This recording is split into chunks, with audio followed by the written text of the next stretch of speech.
Bismillahirrahmanirrahim. Di kesempatan kali ini saya ingin memberikan satu hadiah lagi untuk Anda. Kemarin pada pertemuan sebelumnya satu hadiah sudah saya kirimkan kepada Anda. Insya Allah hadiah tersebut udah Anda terima dengan baik dan udah Anda amalkan. Dan insya Allah Anda termasuk orang-orang yang dipilih oleh Allah untuk senantiasa menghargai setiap hadiah yang diberikan oleh saudara Anda.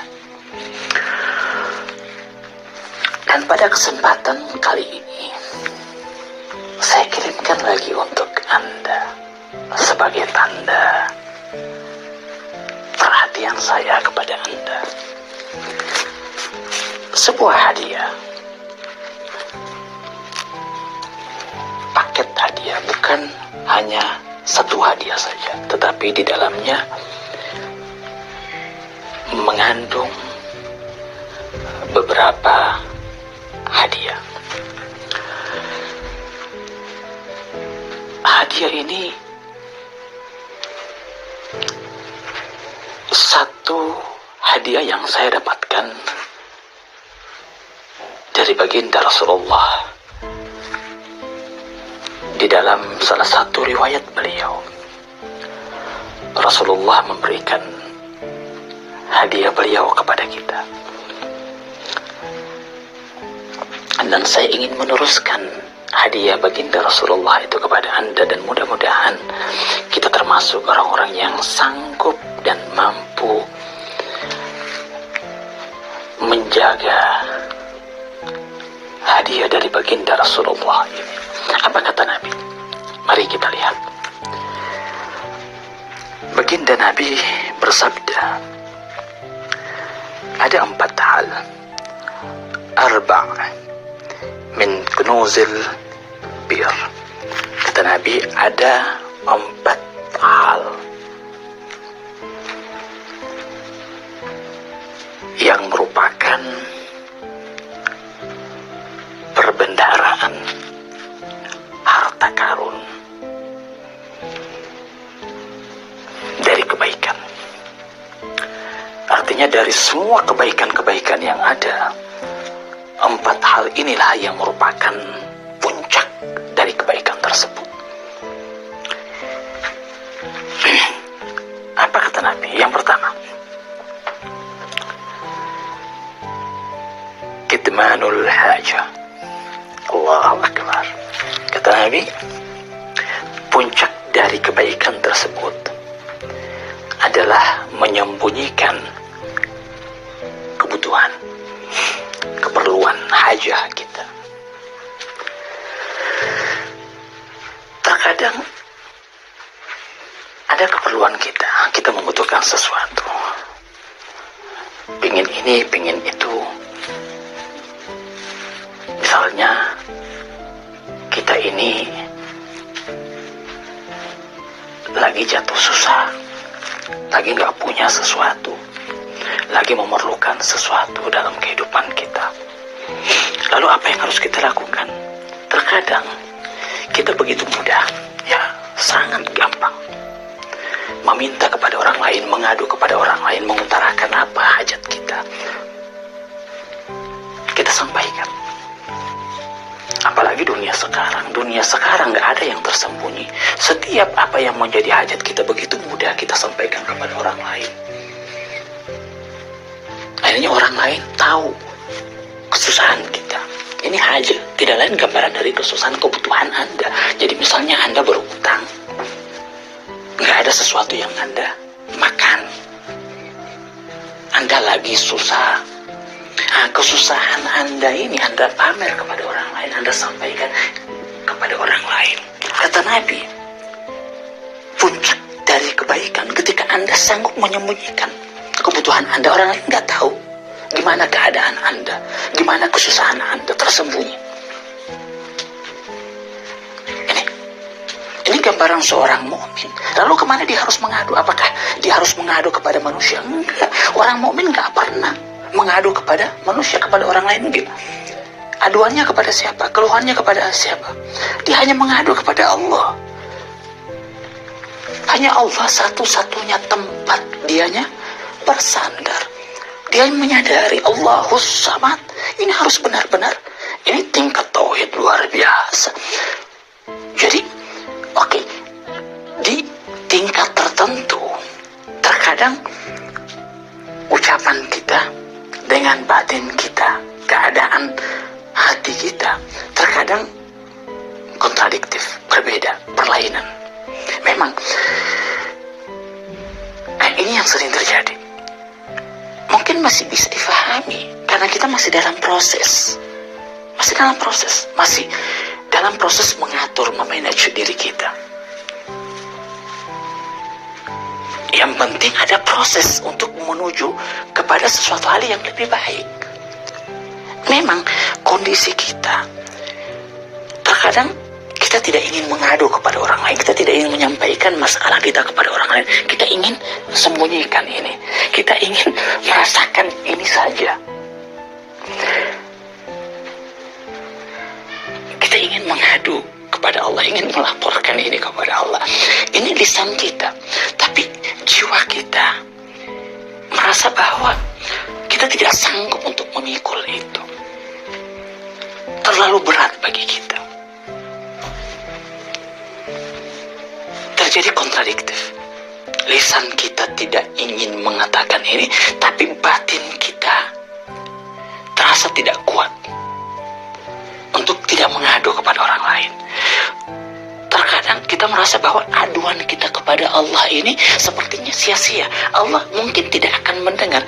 Terkadang timbul satu prasangka, bagaimana Allah bisa merubah hidup saya, bagaimana Allah bisa memenuhi kebutuhan saya. Terkadang kan itu muncul dalam diri kita. Kan seperti itu. Kita berpikir, tanpa orang lain, kalau saya tidak adukan kepada orang lain, kalau saya tidak curhat menyampaikan hajat saya kepada orang lain, bagaimana orang itu tahu? Makanya terkadang kita sepertinya nggak yakin, ragu kita. Masa hanya mau diadukan sama orang lain?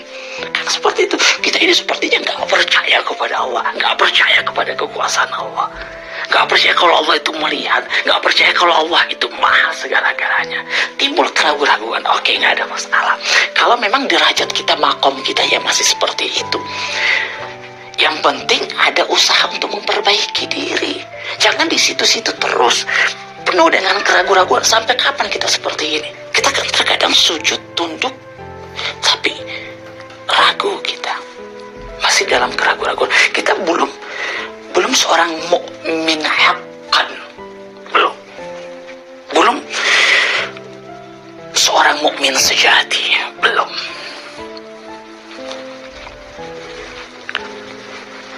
Hanya sebatas satu keyakinan yang bersifat ilmiah saja. Oh iya, kita tahu bahwa Allah itu maha kuasa. Kita tahu bahwa Allah itu maha mendengar. Tapi di dalam hati kita ragu. Iya ya, betul tidak ya? Betul Allah bisa merubah ya? Kan seperti itu. Tanpa kita sadari ya, kita ini masih musyrik. Kan jelas. Masih butuh sandaran kepada orang lain. Nggak yakin kepada Allah. Allah itu maha mendengar. Allah itu tahu kondisi kita. Allah lihat kita. Hanya tinggal pada akhirnya Allah itu kalau mau merubah, apa susahnya sih Allah itu merubah? Lalu untuk apa? Kemudian Anda mengadu kepada orang lain.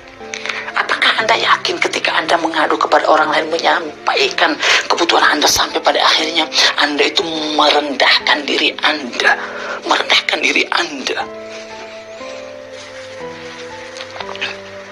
untuk mendapatkan bantuan orang lain? Sangat sulit. Jadi nggak mudah itu menjadi seorang mukmin. Makanya kan Allah bilang, ittaqullah. Kalau kalian itu beriman, bertakwa, ini takwa akan, ini benar-benar bertakwa.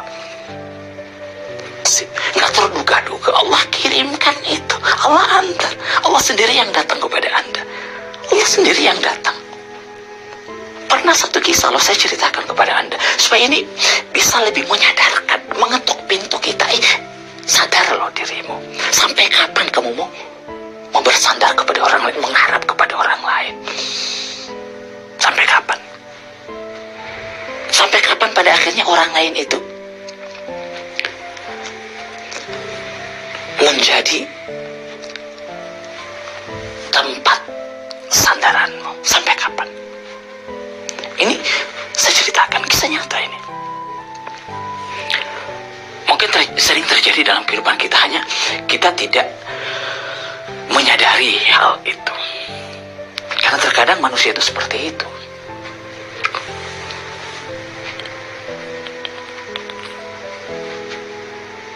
Susah sadarnya. Yang dibutuhkan ini kan kesadaran itu. Dan kesadaran itu atau yang biasa disebut dengan hidayah. Hidayah itu ya bukan hasil usaha kita sebenarnya. Hidayah itu ya datang dari Allah. Allah yang membuka. Dan sifatnya itu kalamhil basar, cepat, benar, cepat. Seperti kilat, tiba-tiba masuk ke dalam hati seseorang, terbuka hatinya, dianya langsung iling, sadar. Itu hidayah. Secepat kilat hidayah. Allah buka. Kalau Allah mau, Allah buka. Yahdi man yasha. Allah itu mengirimkan hidayah, menyadarkan, mengirimkan cahaya kepada orang-orang yang Dia inginkan.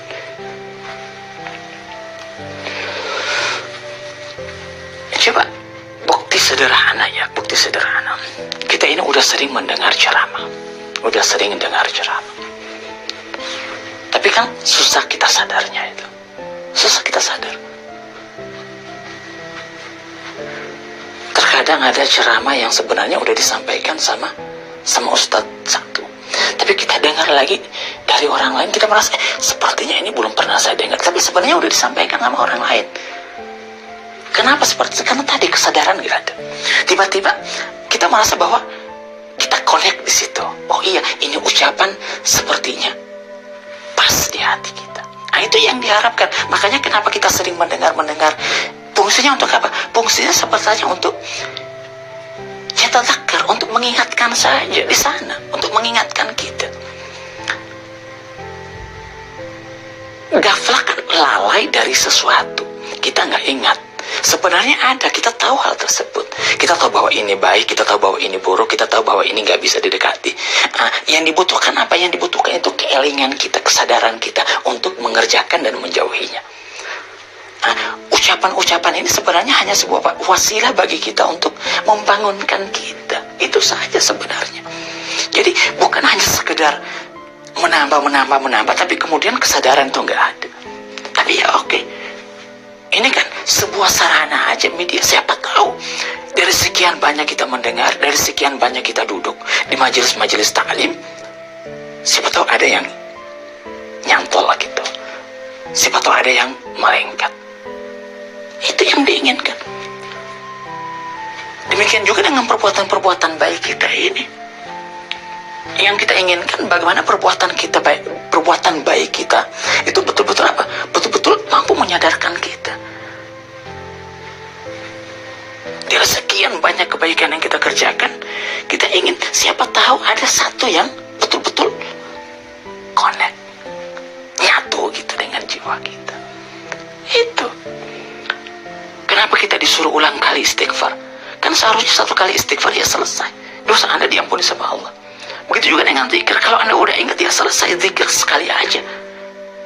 Tapi kenapa kemudian kita disuruh ulang-ulang kali terus istighfar, terus ulang kali zikir.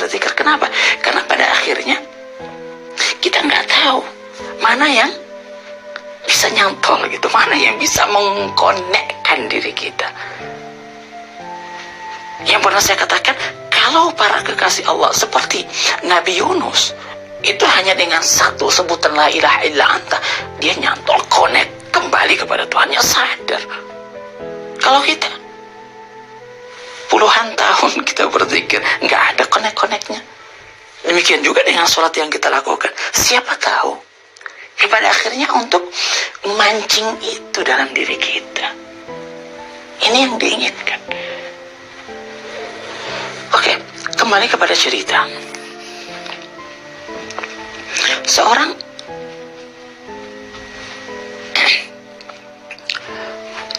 miskin ya, orang susah.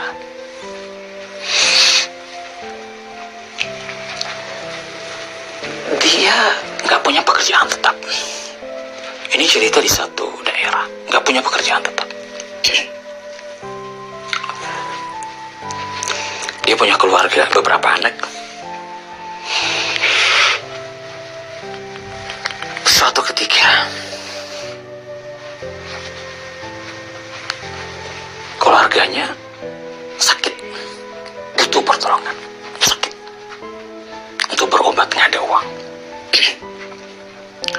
Alhasil, dia nggak tahu kemana dia harus meminta. Tapi di satu sisi, dia punya keimanan yang kuat kepada Allah. Dia mengadu kepada Allah, dia mengeluh, dia sampaikan kepada Allah, ya Allah, ini keadaan saya. Dia cerita apa adanya kepada Allah. Kan seperti itu kita berdoa, kita sampaikan, kita keluhkan, ya Allah, lihat kondisi saya, kamu melihat saya, kau tahu kan kondisi saya seperti ini. Tapi saya tidak ingin mengadu kepada orang lain, saya tidak ingin meminta-minta kepada orang lain, ya Allah. Itu ini diadukan, dia sampaikan kepada Allah, sampai dia terus berusaha dengan kapasitas kemampuan yang dia miliki. Dia tidak meminta-minta sama sekali, enggak. Apa yang dia bisa kerjakan, itu yang dia lakukan. Tapi tidak lepas hubungannya dengan Allah, nggak lepas konektivitasnya dengan Allah. Hati dia terus berhubungan dengan Allah. Dalam doanya terus diucapkan. Singkat cerita, Allahu Akbar. Satu hari, ada orang yang ngetuk pintu. Di siang hari, ngetuk. Dibuka. Orang asing gak pernah dilihat.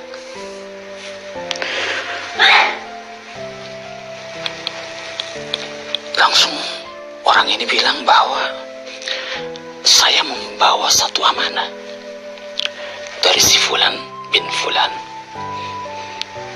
Saya nggak kenal orang itu. Iya, oke. Lalu apa amanahnya? Nih, ada bantuan untuk Anda. Sekian juta. Allahu Akbar, sekian juta. Orang itu hanya terpana. Allahu Akbar, nggak tahu mau mengucapkan apa. Amanah dari si Fulan.